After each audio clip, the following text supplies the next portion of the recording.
All right, welcome to another episode of Asset Coach and Tax Strategist. And my name is Bob Wolf. I am the CEO and founder of Terra Firma Business and Financial Consultants, and I'm an asset coach and tax strategist. So if you're a subscriber, thanks so much for subscribing. Please feel free to give us a thumbs up for content, and of course, add any comments down below, questions, or any other topics you want to hear about. So today's episode is going to be kind of a smorgasbord of current event topics. And just really a bunch of stuff, that noise that we're hearing a lot. And if you think about it, a lot of times when we are listening to the media or hearing things in the news, it's just noise anyways.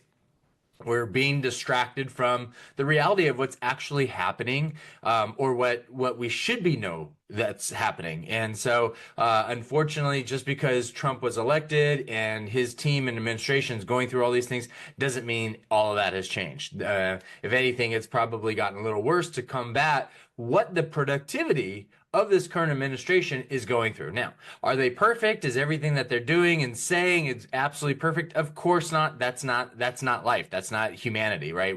None of us are going to be so, period. So, but here's what's interesting. I want to go ahead and share my screen, and I want to kind of walk through this process of what we're seeing. So I want to remind everybody, and I did an episode on this a long time ago, just a few years ago. And this is the US debt clock.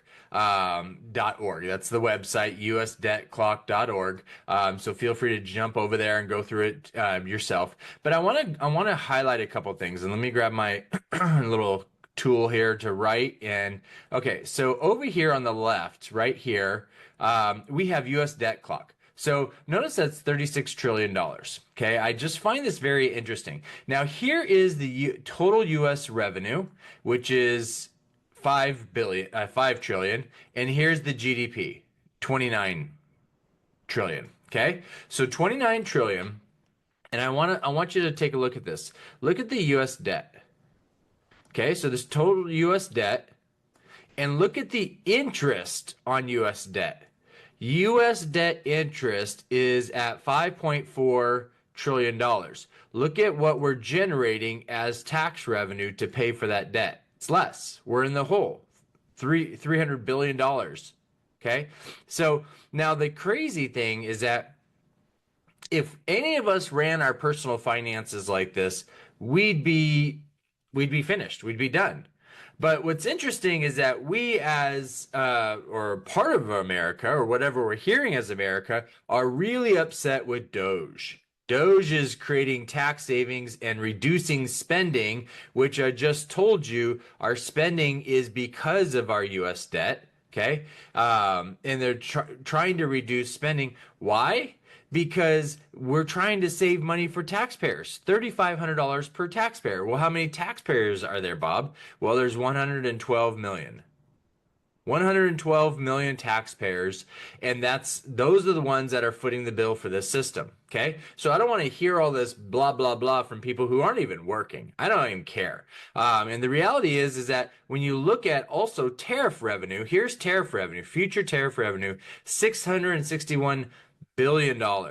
Okay, this was like in the $4 billion range before all of this happened. Okay, now as income tax revenue, we have $2.6 trillion. Okay, so you and I are paying taxes. This is income tax revenue, and so that pays for the government spending. And so this makes sense that DOGE and what Trump's doing is trying to reduce our spending, our unnecessary spending, but as well as trying to generate additional revenue. And how does the government create revenue? Through taxes. So either you as a taxpayer pays this, or we get tariffs from other countries. Now, here's what's interesting. This is how lots of countries get tariffs from us. But what I'm going to do is I'm going to go through some things that I think will be beneficial for you to see. So what I did was I grabbed a bunch of screenshots from Facebook. And I want to make sure that we're not in the danger of following one side of the story. Okay? And if you haven't seen this picture of Prince William, then you certainly have not seen this bottom left picture of Prince William. Now, I've seen this, the one of the mama lion carrying the cub before, and the reality is, from a different perspective, she is just carrying it, not eating her cub, right? So this is our danger, is that we need to look at both sides. And so far, that the reason why we've hired this newest administration and we elected them to go into office is because we got sick of this. And we got sick of this because the reality is that we're finding that more and more people are sick of it, and they're making their voices known by actual action. So here's another picture of how many people have left these various states. So California, blue state; New York, blue state; Illinois, blue state; on the fence, blue state, blue state, blue state, red state, so it's probably jobs. Typically has been blue state, but just swung. Typically has been blue state, has swung. Okay. And so all of these red, red, red, red, red, red, blue, but really should be red, but blue. Maine, I'm not sure what Maine is. I think they're blue. Delaware, I think they're blue as well, and Idaho's red. Okay. So the reason why people are taking action is because they're sick and tired of all this blah, blah, blah stuff. Why? Because we need to understand our tax system. We need to understand how our government generates revenue. So here's the American tax system explained very simply in this process here. Okay. So let's look at federal income tax. It's what you earn. We work hard and we pay taxes. Then we go buy stuff and we pay taxes with those dollars that were already taxed. Okay. So we make $1, we make $100. It gets taxed on what we make. Okay. So if you're in a 24% tax bracket, $24 essentially taken out. So now you're left with $76. Okay. And then a sales tax on what you buy. So usually it's about 8% in some of the areas that we're at. So it's about another $6. Okay, subtract. Property that you own. So this is dependent on really the state you're in and how property taxes are. And so property taxes are higher in some states, like in Texas, they're higher because we don't have a state income tax, which is fine with me. I'd rather pay property tax that goes to my county that I actually see it than in California, where I pay a state income tax, the highest in the country, by the way, and it goes to Sacramento and they decide on what they're going to do with it. So you have property taxes on the property that you owe. So let's say it's another $10, depending on the state you're in. Capital gains tax on what you invest. So you have that little extra money and you make a little extra money on that. And let's say that's another $3 of taxation. And then the estate tax is whatever's left behind. So let's see, let's total this up. So 76 minus 6 minus 13 means you have $57 left. Okay. And this is just me roughing it right here on this call. So that means what? 43% of our dollars, right? Is spent on taxation. 43% of our dollars is spent on taxation. Okay. Now, the system wasn't built for you. It was really built to keep you paying. Okay. Why? Because of that website I just showed you, right?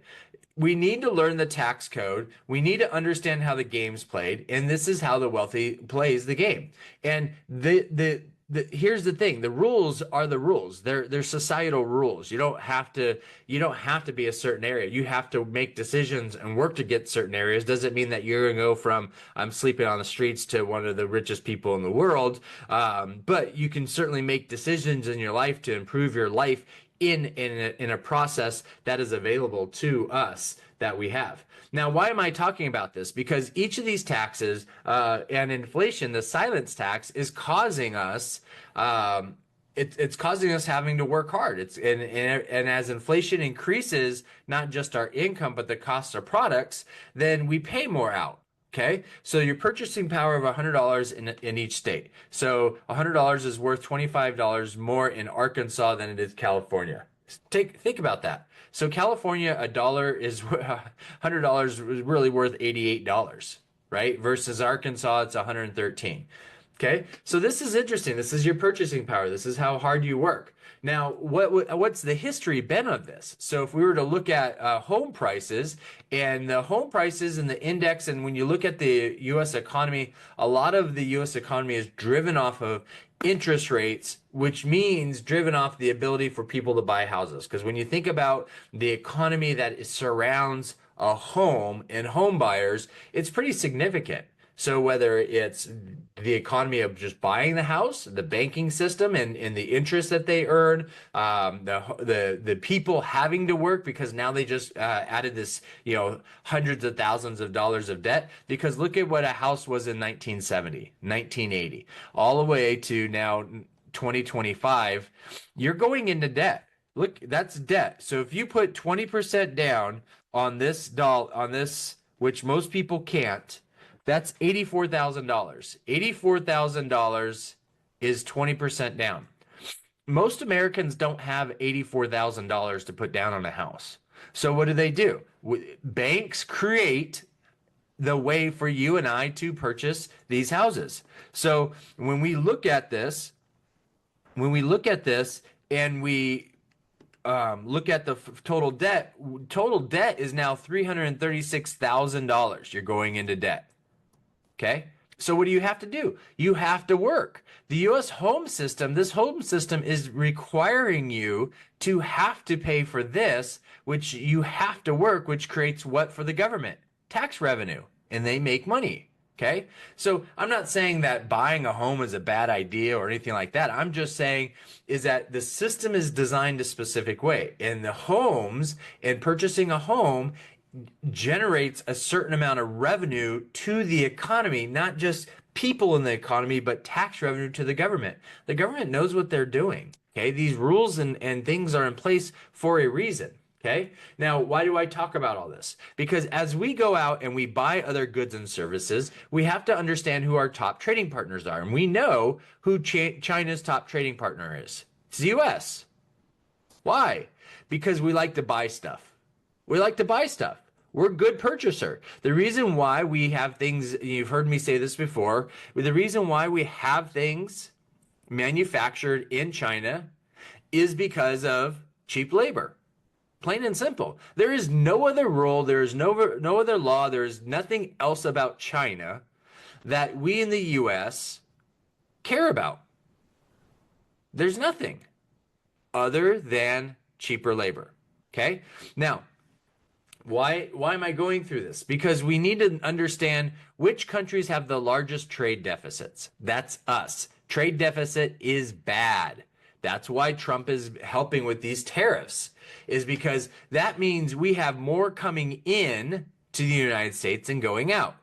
So we created all these trade deals to help the rest of the world, but this is not a nonprofit.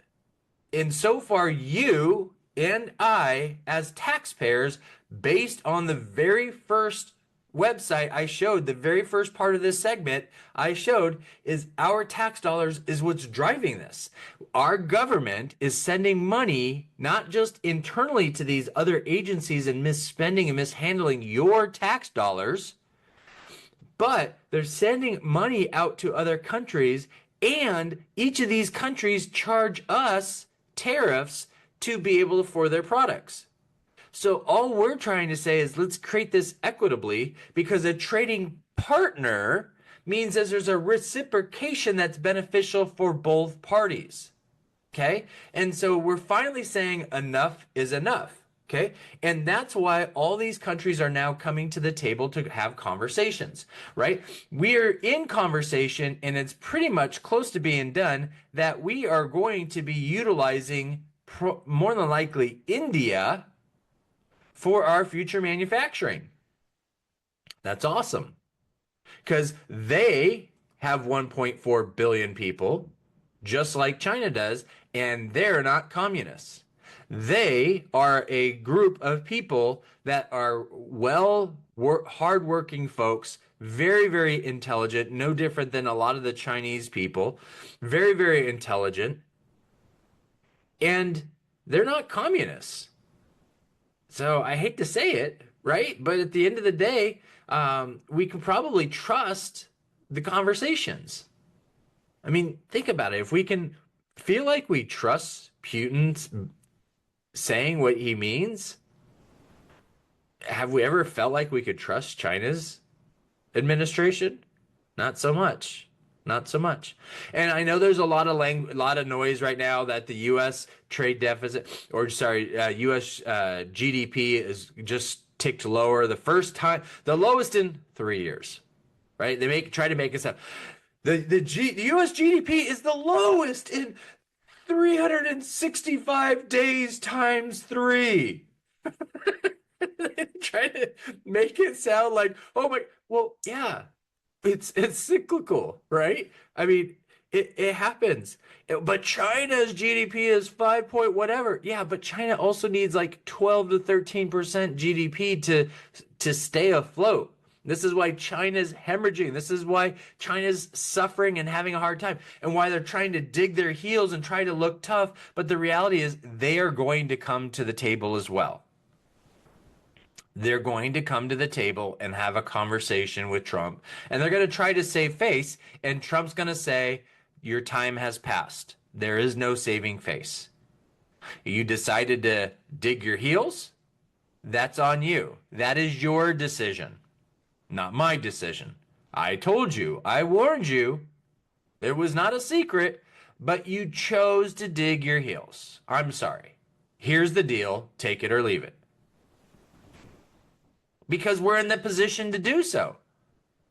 And we have always been in this position. But over the years, we've had different politicians that were focused on certain interests that may not have been yours and mine as the general public, the taxpayer. And so therefore, we are in the spot we are at. And so the reason why this is all being brought up, because this all pays for this. Resources.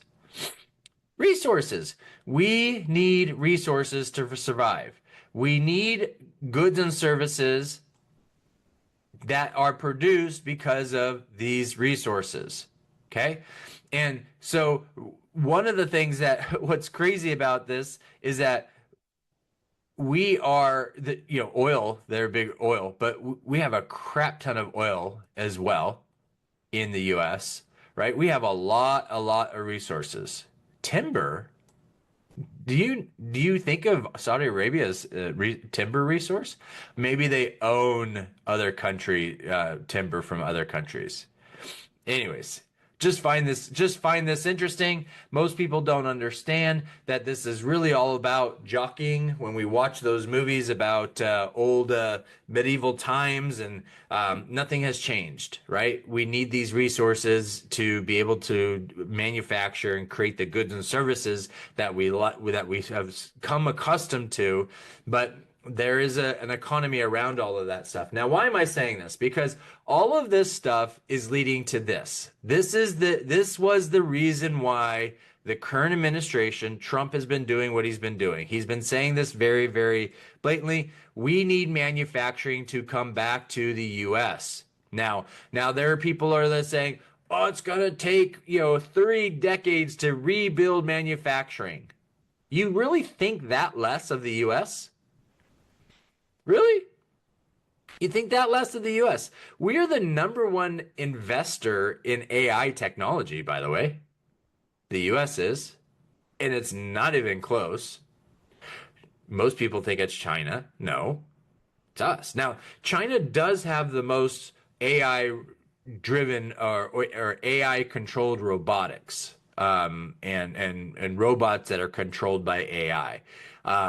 Based on a recent article I'd read. I think it was last week or the week before. But anyways, let's get back to this. This is the most interesting part. Why? Apple, okay, $500 billion to expand U.S. production. Thank you. Nvidia, $500 billion for AI chip plant in Texas and Arizona. Thank you. Stargate, which is for OpenAI, Oracle, SoftBank, $500 billion. Thank you. IBM, $150 billion. I didn't even know IBM was still around. But thank you.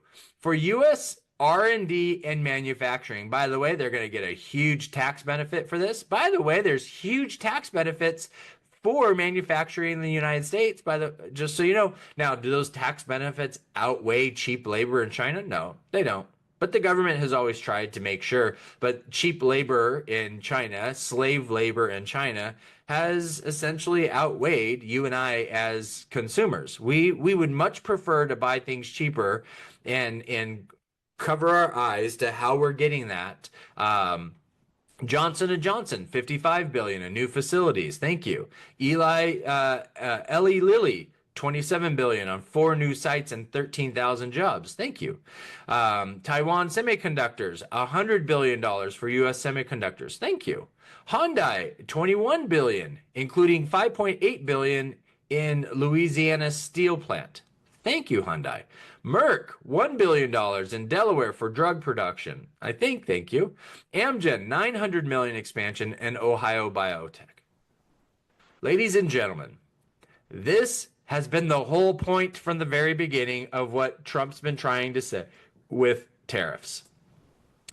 Enough is enough. Stop making these other countries wealthy and talking bad about us, treating us bad. And the reality is that in any relationship, if you had any friend like any of our friends in around the world, you would not be friends with them. You wouldn't. The way those relationships have worked. And so what's happening right now is a whole bunch of stuff happening all at once, kind of like herding cattle in the sense that you need the cattle go all the direction you want to go, but they're all going to kind of go their own way. So you need multiple things in place that keep the cattle together. Don't let any of them stray, and every once in a while one's going to stray. You're going to have a cowboy bring that cattle back, and we're all going to go in the same direction. Okay. And so that's what's going on right now. And it's to your benefit and my benefit. So we can still call this great country, the United States, a land of the free. And so that we still have the opportunity to live comfortably, live the lifestyle that we've lived, rather than other countries, other people take advantage of what we've been doing. And enough's enough. World War II, people have recovered. Great job. Okay. We don't need to have all these things in place anymore like we did. Okay? So we need to have the world currency. The world needs us to. The world needs a leader. You see what happens in countries when there's no leader or there's not good leadership. What happens? It starts going down the drain. Same thing happens in the US. When you don't have a good leader, what happens? But it's different here in the US. This leader in the US is not just the leader of the US, it's the leader of the world. So you have to have good currency. You have to have good trade partners, but it has to be equitable for all parties involved. You have to have right laws, you have to have right rules, you have to have the right mindset of a relationship that's reciprocal. Okay? And so that's what we're trying to focus on. That's what we're trying to do. That's what Make America Great Again means, is that we're not trying to put us in a position to where we take advantage of people, but as an adult, as a parent, your kids cannot rule the roost. Your kids have to have rules, guidelines in place, and so does the world.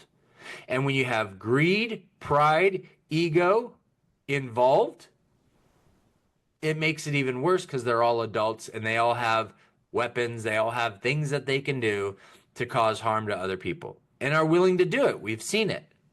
It's centuries of this. We, as the species of man, are not the nicest species. Our ability to reason works against us as well because of greed and pride. Those are the two big things. So, all of this being said, don't listen and don't get overly hyped up about what you're hearing in the media. Duh, like I need to say that. But the reality is that's the reality. And there's a lot of people with special interests that, they're talking about, the stock market, and Trump's creating this big old, he's killing the stock market, blah, blah, blah. Well, you know what? In order for a rose bush to have prettier roses, it needs to be pruned. And yes, this is a short-term blip for a long-term benefit. But isn't that the whole point of stocks anyways? Most people say you're in for the long haul. It's not an instant gratification. So if that means the stock market's going down and oh he's lost $2 trillion of value, has he? Or has he created opportunity for people to invest back into the US market? I just showed you a clip of the amount of companies that are coming back to the US and promising to now will they commit to this amount of billions of dollars in the US? I don't know. I hope so. I hope so. Um, I really do. I think it's beneficial, but there's a huge opportunity economically for people to catch this wave. I don't know. These are just my thoughts. For whatever that's worth, my opinions, whatever that's worth. You're watching this as a subscriber, so maybe I touched a nerve in a bad way or touched a nerve in a good way, and it a little tingle and excitement because we there's a potential future and all this stuff placed together. We kind of see where things are going. I don't know, but hopefully this was helpful. If so, give me a thumbs up, put down a comment down below, and if you haven't subscribed, go ahead and feel free to subscribe. We drop episodes every Thursday, so appreciate it. Appreciate you. Go make it a great day. Bye bye.